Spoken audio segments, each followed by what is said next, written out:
Nos dijeron que Artemis 1 era un simple vuelo de prueba a la Luna, pero los datos reales que devolvió la cápsula Orión cuentan una historia aterradora. No solo encontró cráteres, la primera misión registró niveles de radiación que no solo igualaron los de la era Apolo, fueron casi 5 veces más altos.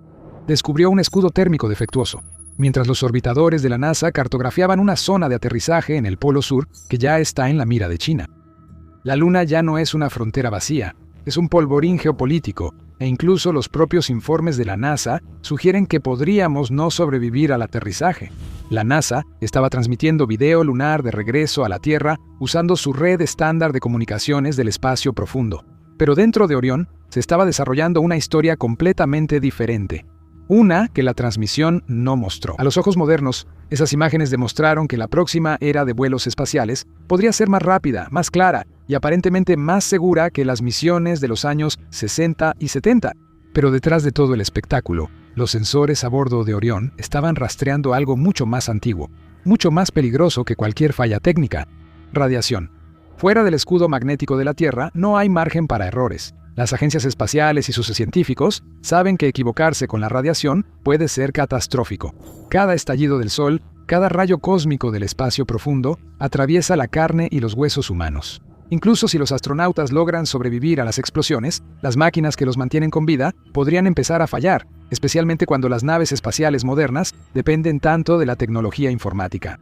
La única manera real de ver cómo funcionarán estos sistemas en el espacio es probarlos en misiones. Pero en el espacio, normalmente no tienes segundas oportunidades.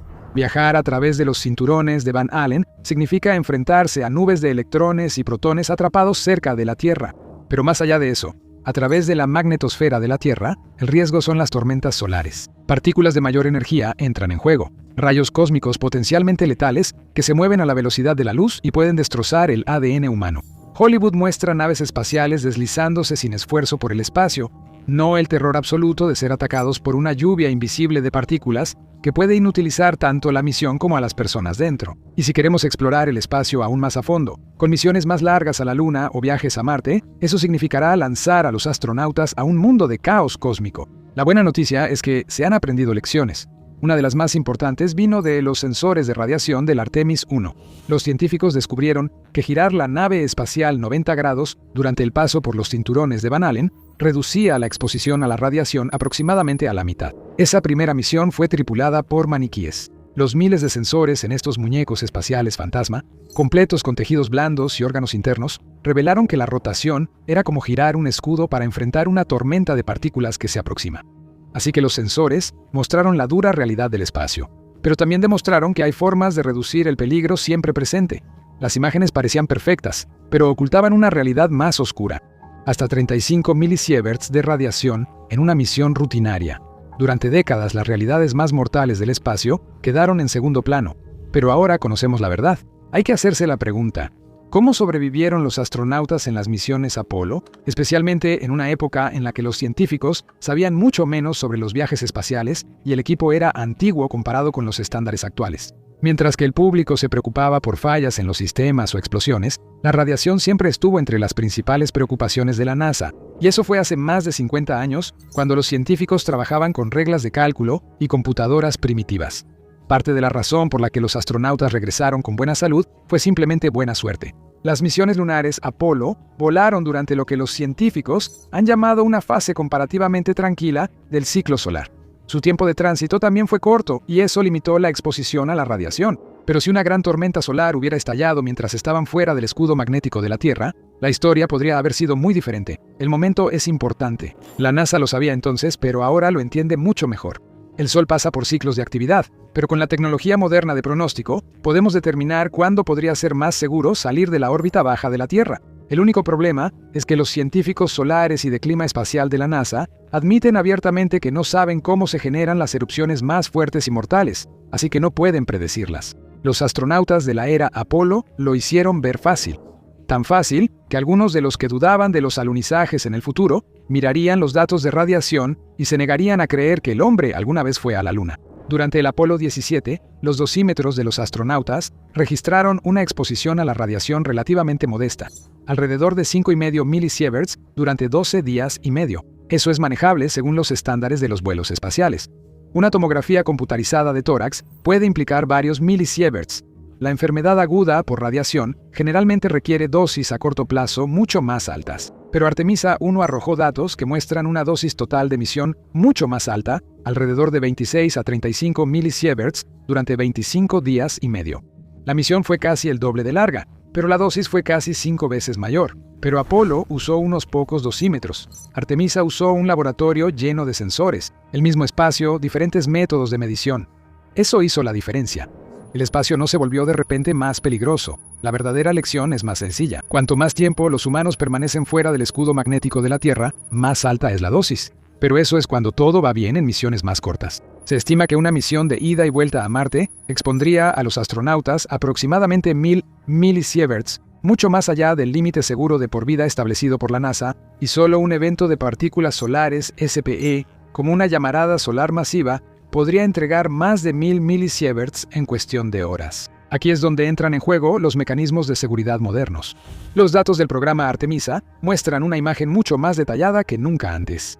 Incluso maniobras simples, la orientación, la colocación de los escudos y la ruta de tránsito por el cinturón pueden cambiar drásticamente los niveles de radiación durante una misión, y las naves espaciales modernas cuentan con refugios contra tormentas. Los astronautas pueden reconfigurar el interior de la nave espacial y esperar a que pase la tormenta en zonas donde no sufrirán el síndrome agudo por radiación.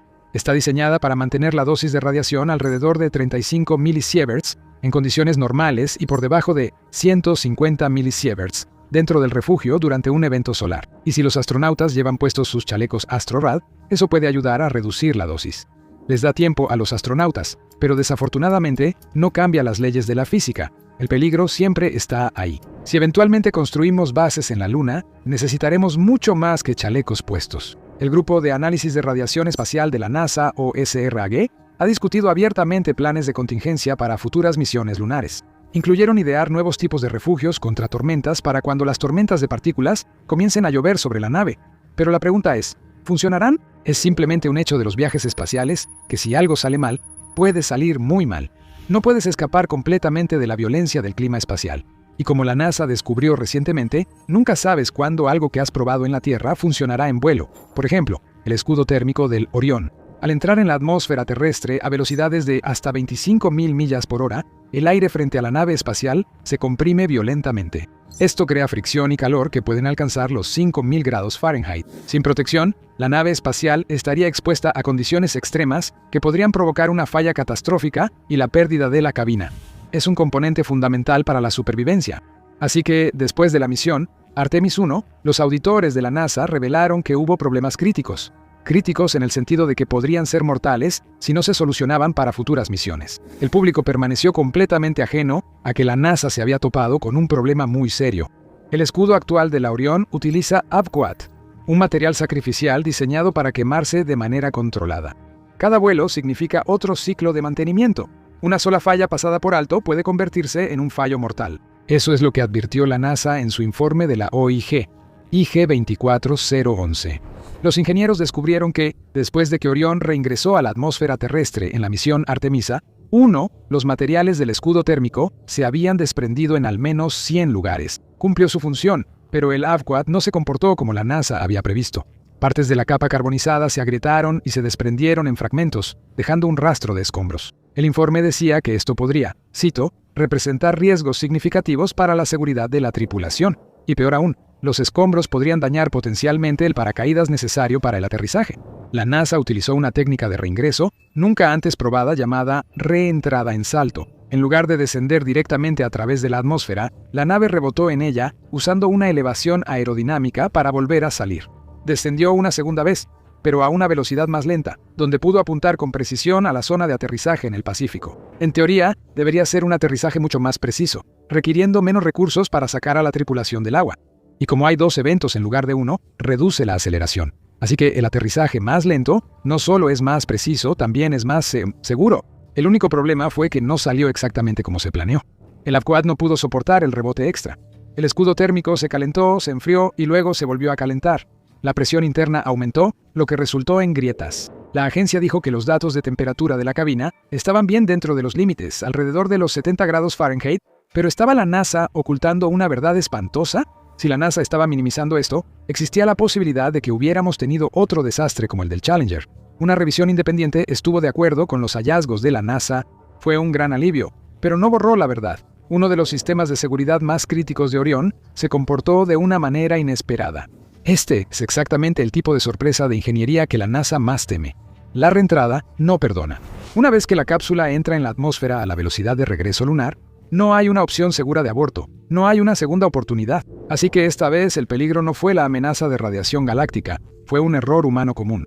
Y los humanos también son la razón por la que la Luna y sus recursos naturales están a punto de causar un tipo de explosión muy diferente, una explosión geopolítica. Los viajes espaciales solían ser una competencia entre dos fuerzas políticas, Estados Unidos y la Unión Soviética. Pero hoy, la nueva batalla no se trata de caminar en la Luna, se trata de la colonización. Y esta vez, los soviéticos no son los rivales de Estados Unidos, es China. La Luna ha sido llamada un tesoro de recursos, y ambas naciones quieren llegar primero y asegurar esos tesoros. China ha estado enviando orbitadores lunares, módulos de aterrizaje y vehículos exploradores por su cuenta, una tarea costosa. Mientras tanto, Estados Unidos está aprovechando la innovación del sector privado a través de empresas como SpaceX. Y con una coalición internacional de alrededor de 60 países diferentes para ayudar, tiene mucho respaldo. Así que Estados Unidos tiene el dinero, los recursos y los amigos. China tiene la voluntad y la determinación, y un solo gobierno que toma todas las decisiones. Esa última parte importa. Un solo conjunto de reglas puede significar que las cosas se hagan más rápido. Pero no es que Estados Unidos y China quieran colonizar toda la Luna. Se están enfocando solo en una parte, un puñado de lugares cerca del Polo Sur, donde la luz solar, el terreno y el posible acceso al hielo de agua podrían hacer posible construir bases lunares tripuladas en un futuro cercano. Se cree que ahí es donde está toda el agua, y se necesitará agua para iniciar una colonia. Lo que la NASA llama las regiones permanentemente sombreadas, o PSRs, deberían ser ideales para la utilización de recursos. También es donde encontrarán la energía necesaria para alimentar las bases. Pero no es solo en el polo sur lunar donde querrán establecerse. Es una zona específica alrededor de lo que se llama el cráter Shackleton, un área de aproximadamente 21 kilómetros de diámetro. Se cree que los niveles más altos de hidrógeno en el cráter, que ya han sido registrados, significan que ahí es donde está todo el hielo. Pero exactamente qué hay ahí abajo tendrá que determinarse. Ese es el objetivo de construir las bases. Con una profundidad de aproximadamente 4.2 kilómetros, sigue siendo un misterio por resolver, pero con luz solar casi constante en algunas partes del borde del cráter, podría ser posible construir instalaciones de paneles solares. Esta es la última frontera de la exploración moderna, y el programa Artemisa está decidido a construir el primer puesto avanzado lunar en el cráter Shackleton.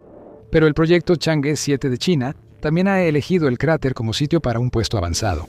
Ambos países ya están identificando áreas de interés para futuras actividades extravehiculares. Pero si el vuelo espacial en sí es peligroso, explorar el cráter Shackleton trae consigo un nuevo conjunto de peligros mortales. Partes del borde son pendientes empinadas bañadas por la luz del sol, mientras que justo más allá de ellas hay descensos abruptos hacia la oscuridad que podrían no haber recibido la luz del sol en millones de años. Construir cualquier tipo de estación ahí sería peligroso y costoso. Un estudio estadounidense que analizó sitios de aterrizaje identificó una zona de exploración con un radio de 1.2 millas como el candidato perfecto, considerado el mejor pico cerca de Shackleton. Es un pedazo de tierra muy pequeño, y China también lo quiere. No ha anunciado la ubicación exacta donde planea establecer una base, pero hay pocas dudas de que es el mismo lugar donde Estados Unidos comenzará a construir.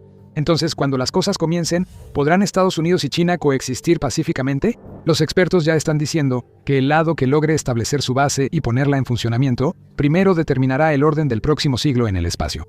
Un organismo de control de la NASA informa que la agencia podría realizar el alunizaje en algún momento de 2028 bajo las misiones Artemisa 4 o 5. En 2026 Estados Unidos dijo que en un plazo de 10 años establecerá la primera base permanentemente habitada fuera de la Tierra. Ha destinado $20,000 millones para lograrlo. China ha informado que, según sus palabras, enviará humanos a la Luna para el año 2030.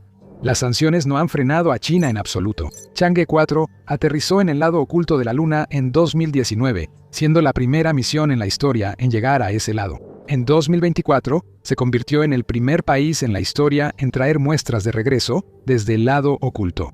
Y ahora China tiene la intención de colaborar con los experimentados rusos para construir la Estación de Investigación Lunar, o ILRS. La construcción comenzará en 2028, con otros 11 países participando. Estados Unidos y China aún no han entrado en una guerra de palabras sobre sus ambiciones lunares. Pero la NASA admitió que China es un competidor geopolítico que desafía el liderazgo estadounidense en el ámbito espacial. No pasa un año sin evidencia de esta competencia. En 2011, Estados Unidos prohibió a China participar en la Estación Espacial Internacional. 10 años después, Pekín lanzó su propio laboratorio flotante, el Tiangong o Palacio Celestial, y un año después ya estaba en funcionamiento con tripulaciones rotativas. El mensaje de China fue claro: llegaremos primero. Jared Isaacman, el administrador de la Agencia Espacial de Estados Unidos, dice que no permitirá que eso suceda. Tenía a China en mente cuando dijo: vamos a hacer todo lo necesario para volver a la Luna y no dejar que nadie más se apodere de ella de nuevo. Mientras ambas naciones buscan establecer una base en la misma zona, también planean utilizar la mayor parte posible de la Luna. Eso incluye debajo de la superficie. Investigadores dijeron recientemente que podría haber un enorme complejo subterráneo de cuevas que podría transformarse en una base. A unos 150 metros bajo la superficie, hay un área de 262 pies de largo y 45 metros de ancho, aproximadamente del tamaño de 14 canchas de tenis. Se cree que es un tubo de lava vacío. La cueva podría ser un lugar ideal para que los humanos se resguarden del increíblemente duro entorno lunar. Si los astronautas pueden entrar, podrían estudiar las rocas para comprender mejor la formación de la Luna. Aún mejor, podría haber agua ahí abajo que le daría a Estados Unidos una ventaja en sus esfuerzos de colonización. Se han registrado al menos 200 complejos de cuevas como estos en la Luna, y cualquiera de ellos podría servir como base si su estructura es sólida. Pero no será fácil. Las pendientes están llenas de escombros. Un paso en falso podría provocar una avalancha sobre las personas que están abajo. Bajar más de 100 metros y luego salir de nuevo también será un problema importante. Pero ningún lugar es más intrigante que la región alrededor de la cuenca Aitken del Polo Sur. Cerca de la zona polar sur, rica en recursos, es el cráter más grande de la Luna, con un diámetro de 2.600 kilómetros y casi de 6 a 8 kilómetros de profundidad. China aterrizó una nave espacial ahí en 2019, cuando la misión Chang'e 4 descendió dentro de la cuenca. Pero Estados Unidos hizo un descubrimiento diferente, cuando la misión Grail de la NASA detectó una enorme masa enterrada bajo la cuenca, que se estima es unas 5 veces más grande que las Islas Hawái. Nadie sabe qué es. Podría ser material del manto profundo empujado hacia la superficie o restos del asteroide que impactó la Luna hace 4.000 millones de años. De cualquier manera, podría ser rico en metal, pero la Luna puede tener otros secretos. Hay otros tubos de lava lo suficientemente grandes como para albergar vecindarios enteros. En las colinas de Marius, las estimaciones sugieren túneles que se extienden por decenas de millas, con volúmenes lo suficientemente grandes como para rivalizar con partes de Manhattan. Y eso lo cambia todo, porque para los ingenieros, estas no son solo cuevas espaciales, son los cimientos de ciudades subterráneas. Hay espacio para la industria, la agricultura, laboratorios y, eventualmente, asentamientos. Podrían ser la respuesta para vivir en la Luna, el lugar seguro definitivo, o al menos una de las opciones de refugio natural más seguras que se conocen. Reclamar estas cuevas sería un punto de inflexión en la historia mundial. Pero hay un gran obstáculo que se interpone en el camino, y es el polvo diminuto, específicamente el polvo lunar. Aterrizar en la Luna está lejos de ser sencillo. No hay nada en la superficie lunar que amortigüe el aterrizaje. No hay clima, no hay aire, nada que disperse los gases de escape. Solo regolito lunar, una capa de polvo parecido a vidrio afilado creada durante miles de millones de años. Son estos bordes duros los que le dan lo que los científicos han llamado una adherencia electrostática. Y lo peor de todo, es famoso por infiltrarse en la maquinaria. En las misiones Apolo, los astronautas se quejaron de que se pegaba a sus trajes, rayaba sus visores y se metía en los sellos. A donde fuera, se adhería. En 2024, Intuitive Machines Odysseus se convirtió en la primera nave espacial estadounidense en aterrizar suavemente en la Luna desde el Apolo. Y cuando cayó la noche lunar, se apagó exactamente como estaba planeado. Pero volcarse de lado, eso definitivamente no lo estaba. Se hizo historia, pero no de la manera en que la NASA esperaba. La teoría era que Odiseo pudo haber atrapado una de sus patas en una grieta. También pudo haber estado viajando demasiado rápido. El polvo no fue la única causa, pero le recordó a todos que los márgenes para aterrizar en la Luna son muy estrechos. Pero, ¿qué pasa si algo sale mal mientras los astronautas pasan de un vehículo a otro? La nave espacial. Orión no es solo otra cápsula. Fue construida para el espacio profundo, con protección adicional y un enfoque en mantener a la tripulación con vida. Pero el sistema de alunizaje tripulado de SpaceX es diferente. Está diseñado para la eficiencia de masa, el volumen de carga y llegar a la superficie lunar. Uno se comporta como una cápsula de mando fuertemente protegida. El otro se parece más a un gran vehículo de transporte optimizado para la carga útil. Y esa diferencia se nota en la estructura misma. El blindaje tipo tanque de Orión ofrece alrededor de 50 gramos por centímetro cuadrado de protección, mientras que la piel más ligera, tipo globo, de Starship, está más cerca de 3.2 gramos por centímetro cuadrado. En términos de radiación, tener un material más grueso entre la tripulación y el espacio ayuda, pero las condiciones cambian cuando los astronautas se mueven de un vehículo a otro. Eso significa que los momentos de mayor exposición en una misión lunar pueden no ser en la superficie, puede ser en los momentos intermedios, como el acoplamiento, la transferencia de la tripulación y el movimiento a través de áreas con protección mínima. Esto es lo que enfrenta la NASA. No solo se trata de retrasos en los horarios, sino de innumerables puntos de falla en cada capa crítica de la misión. El polvo, los traslados entre vehículos, los paneles sueltos, cualquier cosa puede salir mal. Y no es solo especulación. El propio organismo de control de la NASA informa que la campaña de regreso a la Luna está teniendo dificultades. La Oficina de Rendición de Cuentas del Gobierno de Estados Unidos, la GAO, señaló en su revisión de 2024 que era poco probable que el Artemis 3 aterrizara en 2025 como se planeó originalmente, y no lo hizo. Las razones fueron muchas, incluyendo un calendario de desarrollo demasiado agresivo, grandes retrasos en los hitos del HLS de SpaceX y problemas continuos con los diseños de los trajes espaciales. La GAO agregó que, si el desarrollo sigue el cronograma promedio de un proyecto importante de la NASA, es probable que el Artemis 3 se retrase hasta principios de 2027. Las reglas para la Luna no están definidas, y podrían volverse aún más complicadas con el tiempo. Actualmente, los países están trabajando bajo acuerdos voluntarios llamados los Acuerdos de Artemisa. Dicen que las misiones deben respetar los sitios históricos de aterrizaje y evitar estorbarse entre sí. También introdujeron la idea de zonas de exclusión alrededor de operaciones activas. Pero aquí está el problema. Nada de esto está claramente definido. ¿Qué se considera interferencia? ¿Y qué tan grande debe ser una zona antes de que empiece a bloquear a otros países del mismo terreno lunar? Nadie está de acuerdo en qué tan cerca se puede acercar uno a otra persona en la Luna. Y lo más importante, Rusia y China no son parte de los acuerdos de Artemisa. Rusia ha sido crítica porque representan un marco liderado por Estados Unidos. China no fue invitada a participar, en parte porque la ley de Estados Unidos prohíbe a la NASA trabajar con China. Países como el Reino Unido, Italia, Australia, Canadá y Japón han firmado los acuerdos de Artemisa, pero eso no es sorprendente. Ya están alineados con Estados Unidos y la mayoría tiene sus propias ambiciones para la Luna, así que están dispuestos a cooperar para llegar ahí. Esto no es nuevo. El espacio siempre ha requerido acuerdos internacionales. El Tratado sobre el Espacio Ultraterrestre de 1967 decía que el espacio debía ser pacífico y que debía beneficiar a toda la humanidad. Pero ahí es donde las cosas se vuelven confusas. Casi cualquier país puede afirmar que lo que está haciendo beneficia a la humanidad, incluso si principalmente se beneficia a sí mismo. Un intento posterior, el Acuerdo sobre la Luna de 1979, fue más allá. Pidió que la Luna se usara solo con fines pacíficos y que sus recursos se trataran como patrimonio común de la humanidad.